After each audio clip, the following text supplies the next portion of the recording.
oras. Hello, shout out dai ko no sa kainit sa kapanahon karon. Adunay sunog diri sa barangay Marang diri sa Antipas. Mao ni mga rescuer diri. Dili kay nato maduulan ang ilang area nga dapat sa ilang rescue dapat mo kay init kayo. Dapat no karon sa panahon nga ting-init dapat amping ta og dili ta magpataka og saksak sa mga saksakan or sa mga bagay na mga mo-spark or sa mga Di na basta-basta ang patay ba kay sa mga guma. musika dali lang masunog Guma din na. garbage dali lang masunog. Di makaya yung guma pat yun eh. Aron di kay ta sa sunog.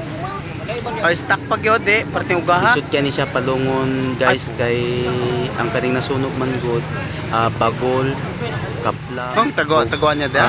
ang kupras mo na nga sunog. So takabalo kung sa dahilan sa rason nga anong nasunog ni.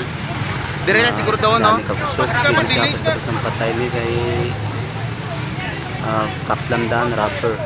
O ruhas unta. Mo na nga atong rescue team nagsud og palong. Grabe. Direta Kani o pagbaon niyo lubi o. Sa area nga nasunog mo ni mga bagol. Mo ni Dapat bagol sa parang nga dito, oh. kita diri sa atong video. Kanang kusog kay guys mo na ang rapper. Unsa inong dahil dam? Mo na hinung Sa bukon, hinungdan ron, eh. kay siya mapatay kay ang rapper man gud masunog siya. Tuloy-tuloy gid na siya di na siya basta-basta Kaplamdaan, mapatay. gani makuha ni. Pila ka rescue team o ang bombero nabot rin no tulo ka truck ang niabot Aran isa. kulang gihapon ang ato ang tubig naman siya na may tubig diri nga area pero dili gyud makaya sa kusog sa kalayo nara o kusog kayo gaso-asugaan.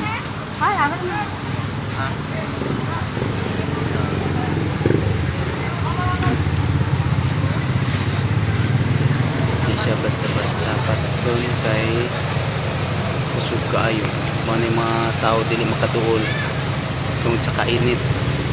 Dito ko ganano para tag-inita gyud di gyud basta-basta matuulan sa kainit. Mo nang kita mag-amping ta kay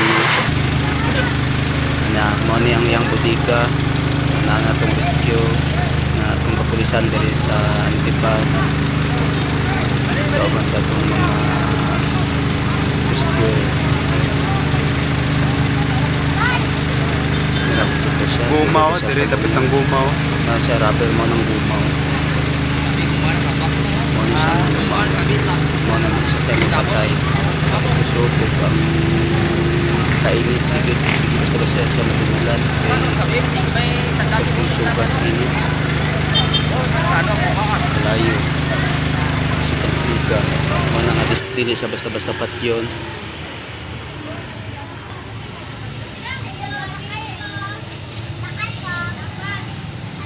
ug mana kita magamping ta